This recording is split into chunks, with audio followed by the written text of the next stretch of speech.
আমি ডক্টর মোহাম্মদ আব্দুল আহাদ রেসিডেন্ট হিসেবে ঢাকা মেডিকেল কলেজে কর্মরত আছি। আমাদের যে ডক্টরদের কর্মবিরতিতে আমরা গিয়েছিলাম এবং আমাদের এখানে উপদেষ্টা মহোদয় এসেছিলেন এবং তার সাথে আমরা আজ 1 সেপ্টেম্বর ঢাকা মেডিকেল কলেজ হাসপাতালে স্বাস্থ্য উপদেষ্টার সাথে মিটিংয়ে যখন সারা দেশে জরুরি সেবা চালুর জন্য নিরাপত্তা চাওয়া হয়, তখন তিনি শুধুমাত্র বিভাগীয় হাসপাতালগুলোতে নিরাপত্তা দেওয়ার মতো জনবল আছে বলে জানান।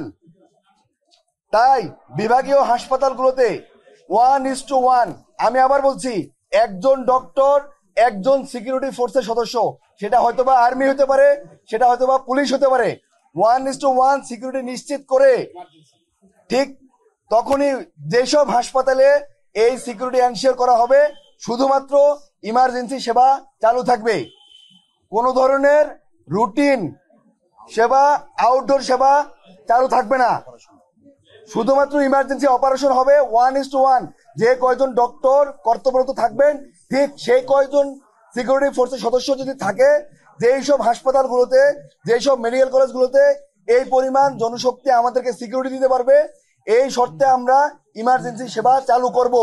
যতক্ষণ পর্যন্ত না এই সিকিউরিটি এনশিওর করা হবে ততক্ষণ পর্যন্ত আমরা ইমার্জেন্সি সেবা চালু করব না। যদি এখনই এনশিওর করা হয়, আমরা এখন থেকেই ইমার্জেন্সি সেবায় ফিরে যাব।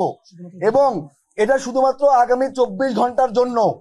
আগামী 24 ঘন্টার মধ্যে যদি অপরাধীকে গ্রেপ্তার করে আইনের আওতায় এনে জনসম্মুখে ভিজিবল না করা হয়, তাহলে আগামীকাল রাত 8টার পরে আবার এই শাটডাউন কর্মসূচি চলবে। আমি আবারও বলছি, আগামী 7 দিন পর্যন্ত সারা বাংলাদেশের সকল ধরনের আউটডোর এবং রুটিন সেবা বন্ধ থাকবে। এই 7 দিনের মধ্যে আমাদের 2টা দাবি ছিল।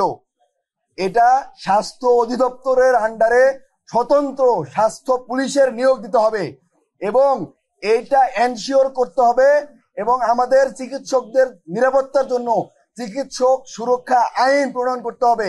এই 7 দিনের মধ্যে যদি আমরা এই 2টা সেবা পাই, তাহলে আমরা আবার আউটডোর সেবা এবং রুটিন সেবায় ফিরে যাব।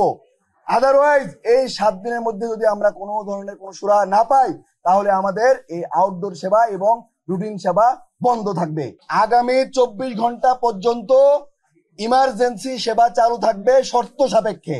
শর্তটা কি?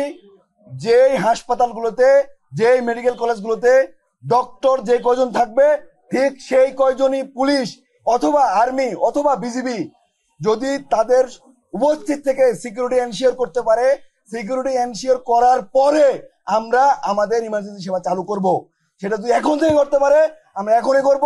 সেটা যদি ওনারা ডিলে করে, সেটার দায়ভার ওনাদের উপরে বর্তাবে।